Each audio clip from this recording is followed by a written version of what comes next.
Okay. Now the last bit, the left in this design is design of shear key. If you recollect earlier, the retaining wall was failing in sliding. It was not safe in sliding. So hence we had planned to provide a shear key. So this shear key will be anchored within the soil so that the passive pressure acting on the shear key will resist this sliding force along with the frictional force. This is a frictional force. Along with this, we have a passive pressure acting on the shear key which will resist this total sliding force. Okay. Now assuming the depth of shear key, so this depth, say let it be 0.45 meter and width same as the base, the width of the stem you can take. So next what we will be calculating is this, the passive earth pressure. This passive earth pressure on the shear key.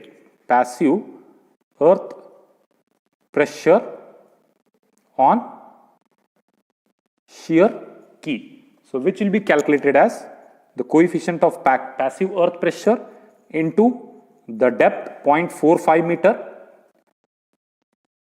this depth 0.45 meter, 0.45 meter into, so 1 meter length, so that is 1 meter length, and the base pressure here. So if you recollect the base pressure diagram, so the base pressure here is 77.26. So that into base pressure 77.26. So here I'll be writing the base pressure. Yeah. So now the coefficient of passive earth pressure is calculated as 1 plus sine phi, sine 30 whole divided by 1 minus sine 30 into 0.45, and we are calculating for 1 meter length into 1 into 77.26, which we will be getting it as 104.30 kilo Newton. So this passive earth pressure will be acting in this direction and the frictional force will be acting in this direction. Now this will be the total resistance for sliding. The total resistance for sliding, is this passive earth pressure plus the frictional force which is calculated earlier already. Frictional force between the base slab and the soil. Yeah, so that will be what you can call it as 104.30. Yeah, and the frictional force which is already calculated earlier, that you have to note down here. So now coming to the factor of safety against sliding, factor of safety against sliding will be the total resisting force, this value, that is the frictional force, that is mu into total W, mu into summation of W, the total weight of this, total weight of the retaining wall and soil, which is already calculated while check for sliding, plus the passive pressure force which is 104.30 whole divided by the sliding force. Whole divided by the sliding force. The sliding force or the lateral pressure. The sliding force or the lateral pressure which is calculated earlier. That is pH if you remember. So that can be seen earlier and the values can be substituted here. So if you recollect, it was 0.5 into 220.86 plus 104.30 whole divided by the total sliding pressure force is, or the lateral force or the lateral pressure or force you can call it as 82.68 kilonewton, and wherein your value will be 2.59, which is much greater than 1.55. So therefore it is safe in sliding. Yeah. So now the shear key is provided only if it is unsafe in sliding. It is like an anchor in the soil, so which will anchor the entire system. So this, the passive pressure will resist this sliding, and your total resisting force will be the passive pressure plus the frictional force.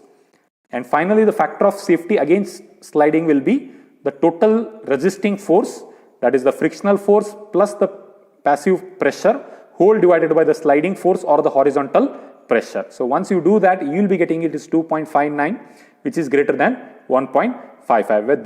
Where hence your retaining wall is safe in sliding. Yeah. Now coming to the detailing. So now detailing earlier we have already seen.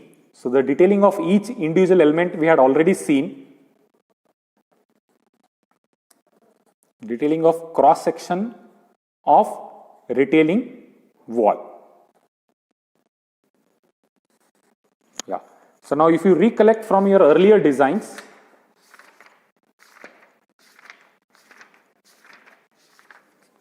so I'll be taking one by one. So maybe I'll draw the cross section to a bit bigger scale. So I'll be drawing the cross section. Maybe you'll have to try with the other views.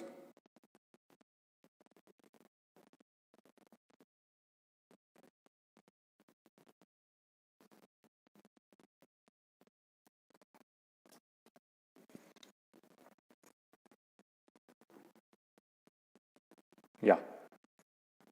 So the dimension already you are familiar with.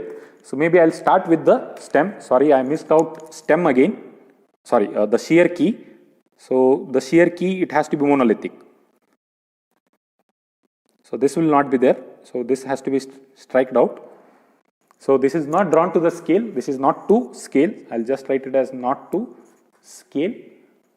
Yeah, when it is representing, it is better you represent it to the scale. Now to start with your stem reinforcement, if you recollect, yeah, your stem reinforcement was 16 at 80 mm center to center. So your main reinforcement will run vertically. Your main reinforcement will run vertically. 16 at 180 mm center to center. Now since we have provided shear key, the main reinforcement should run in the shear key. It should not be just stopped in the base slab. The whatever main reinforcement in the shear key, it has to run till in the shear key, which is 16.5 at 80 mm center to center. Yeah, and same time you also seen that this reinforcement need not be taken to the full height. So this can be curtailed at a distance of 1.07 from top of the base slab. So 1.07 meter from the top of the base slab. So your reinforcement can be 16 at 180 mm center to center. If you curtail alternate bars here, so we will be left with 16.5 at 160 mm center to center. And the distribution bar, if you remember, yeah, the distribution steel, if you remember, so it was 8.5 at 150 mm center to center. The distribution steel, 8 mm dia. Yeah. So this was 8.5 at 150 mm center to center. So since this is a compression phase, theoretically speaking, there is no reinforcement required. But practically, since the concrete is very huge, so to avoid shrinkage cracks, some nominal reinforcement should be provided on the concrete face also. So that face also I will be providing a vertical reinforcement and a distribution steel, both, yeah, both. So I will be providing 8.5 at, yeah, 8 mm dia at 150 mm center to center. If you recollect earlier, we have already done this in the design of stem. That is in the page number 10, if you recollect. Now coming to the toe and the heel slab. Now first we will be taking up is the heel slab. If we recollect, yeah, the reinforcement heel slab we have provided in the top. So the reinforcement says, as per our design, sorry, the main reinforcement I'll try to represent with the, yeah, the main reinforcement, it says 16.5 at 200 mm center to center. Now this bar need not be continued for the full length. So this can be curtailed. Yeah. So at a length of 800 mm, that is 50 into dia, can be curtailed, and the remaining bar will be 16.5 at 200, sorry, after curtailing alternate bar, it will be 16.5 at 400 mm center to center. And coming to the toe slab, so now again if you recollect, the toe slab, the reinforcement was provided at the bottom, and if you recollect, as per the design, the reinforcement of toe slab was 16.5 at 300. Now if you feel the bar diameter is very high, maybe you can decrease the bar dia so that the spacing will automatically come down. Yeah, 16.5 at 300 mm center to center. Now again this bar need not be continued for the full length, so it can be curtailed at a distance of LD, that is 800. So once you curtail here, so the bars left out will be, so alternate bars if you curtail, so we'll be left with 16.5 at 600 mm center to center.